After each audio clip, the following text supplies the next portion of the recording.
Tersebutlah perkataan Alfonso de Albuquerque setelah ia turun daripada Viceroy. Maka ia pun naik ke Portugal menghadap Raja Portugal, minta armada.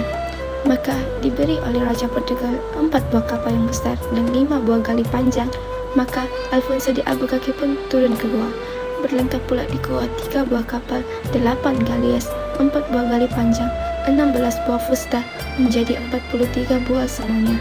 Maka pergilah ia. Setelah datang ke Melaka, maka orang Melaka pun gerupalah. Maka dipersembahkanlah orang kepada Sultan Ahmad Shah bahawa Peringgi datang menyerang kita. 7 buah kapal, 8 buah galias, 9 buah gali panjang, 16 buah fusta. Sultan Ahmad pun mengerahkan segala rakyat menghadirkan kelengkapan. Maka berperanglah Peringgi dengan orang Melaka. Dibedilnya dari kapal seperti hujan datangnya, bunyinya seperti burung dari langit, rupa kilat apinya seperti kilat di udara, dan bunyi istighfar seperti kacang di rentang. Maka segala orang Melaka tiada lagi yang boleh berdiri di pantai daripada keselatan bedil Peringgi itu. Maka gali dan fusta dilangkarkannya ke pantai. Maka Peringgi pun naiklah melangkar, dikelari oleh orang Melaka, lalu berperang seperti ramai.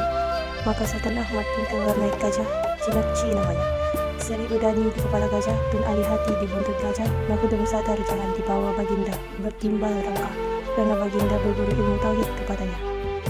Maka Sultan Ahmad pun pergilah ke jembatan mendapatkan Peringgi. Terlalu banyak hulu balang mengiringi Baginda. Maka oleh Sultan Ahmad Shah ditempuh Baginda dengan segala hulu balang. Peringgi pun pecah berharuburan, lalu ke air. Sekalinya undurlah ke perahunya, maka dibedilnya dari kapal dengan meriam yang besar-besar, seperti halilintar bunyinya. Maka Sultan Ahmad terdiri di atas gajah Baginda di ujung jambatan. Kabar pun Baginda dada akan dibedil, yang seperti hujan lebat datangnya itu. Maka Makhdum berpegang dua-dua tangannya pada kiri kanan rengka. Kata Makhdum sadar jahan pada Sultan Ahmad, "Hei Sultan, di sini bukan tempat tauhid. Mari kita kembali." Maka Sultan Ahmad pun tersenyum. Lalu Baginda pun kembalilah ke istana. Maka Peringgi pun berseru dari kapal, katanya, "Hei orang Melaka, ingat-ingat kamu sekalian, demi Dios esok hari kami naik ke darat." Maka sahut orang Melaka, "Baiklah." Maka Sultan Ahmad pun mengapungkan orang dan disuruh berhadiah senjata. Maka hari pun malamlah. Segala hulu balang dan segala anak tuan-tuan semuanya bertunggu di balainya. Maka kata segala anak tuan-tuan itu, "Apa kita buat dulu saja ini? Baik kita membaca hikayat perang, supaya kita beroleh faedah daripadanya."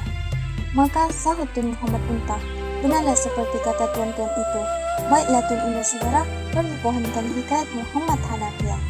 Sembahkan, mudah-mudahan dapat pati-pati itu mengambil faedah daripadanya. Kerana Peringgi akan berlanggar esok hari."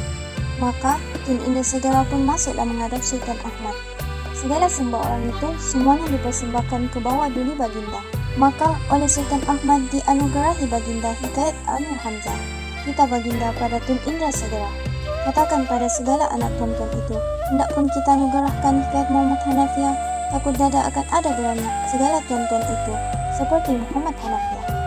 Hanya jikalau seperti Amir Hamzah adalah gerangan beraninya. Sebab itulah maka kita beri hikayat Amir Hamzah. Maka Tun Indra segera pun keluarlah membawa hikayat Amir Hamzah itu.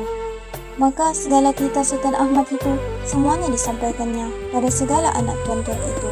Semuanya diam. Maka sahut Tun Isap pada Tun Indra segera, "Persembahkan ke bawah dulu yang dipertuan. Salah tidak itu. Hendaknya yang dipertuan seperti Muhammad Hanafiah. Pati-pati itu seperti hulu balang berniat." Maka Tun Indra segera pun masuk menghadap.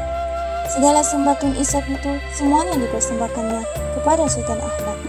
Maka Baginda pun tersenyum. Maka titah Sultan Ahmad, benar katanya itu.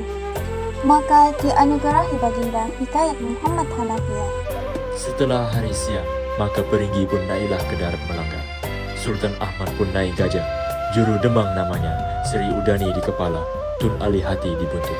Maka Baginda pun keluarlah dengan segala hulu balang. Maka berperanglah orang Melaka dengan Peringgi. Terlalu sabur, daripada sangat tempuh segala hulu balang Melaka. Segala Peringgi pun unggul. Maka tampil Alfonso de Albuquerque dengan 1000 serdadu beristinggar, menempuh pada segala orang Melaka. Bunyi peluru istinggar seperti kacang jatuh ke bidai. Daripada sangat tempuh anak Portugal, pecahlah perang orang Melaka, lalu undur. Maka tinggal Sultan Ahmad seorangnya terdiri di atas gajahnya. Maka oleh Peringgi, gajah Sultan Ahmad dikepungnya, dibanyak-banyakinya. Maka Sultan Ahmad pun beradakan tombak dengan peringgi. Kena tapak tangan Baginda, luka sedikit. Maka oleh Sultan Ahmad digedangkannya tangannya. Titah Baginda, "Hei anak Melayu, lihatlah tangan kita." Setelah melihat tangan Sultan Ahmad luka itu, maka segala hulu balang Melayu pun tampil pula beramuk dengan peringgi. Adapun tatkala mula peringgi melanggar itu, Tun Salihuddin minta ikat pinggangnya pada cucunya. Maka diikat oleh cucu. Seraya kata cucunya, "Nenek, memakai ikat pinggang Dato' Paduka Raja ini, jangan nenek bawa lari." Maka kata Tun Salihuddin, "Insya Allah Ta'ala awam, lihatlah olehmu." Maka ia pun pergilah keluar mengiringkan Sultan Ahmad. Setelah ia melihat tangan Sultan Ahmad luka itu, maka Tun Salihuddin pun tampil ke hadapan Gajah Sultan Ahmad, beradakkan tombak dengan peringgi. Maka ditikam oleh peringgi, kena dada Tun Salihuddin, terus ke belakang, rebah lalu mati. Maka tengah 30 hulu balang Melaka yang pilihan mati, Sri Udani pun luka ari-arinya, kena tombak peringgi. Maka gajah pun didurungkan, Sri Udani pun diusung, oranglah dibawa kembali ke rumahnya. Maka disuruh oleh Sultan Ahmad lihat pada tabib. Diduga oleh tabib dengan ekor sirih. Kata tabib, "Insya Allah Ta'ala tiada mengapa, dapat diobat. Jikalau sekerat beras juga lagi masuknya, nescaya Sri Udani mati."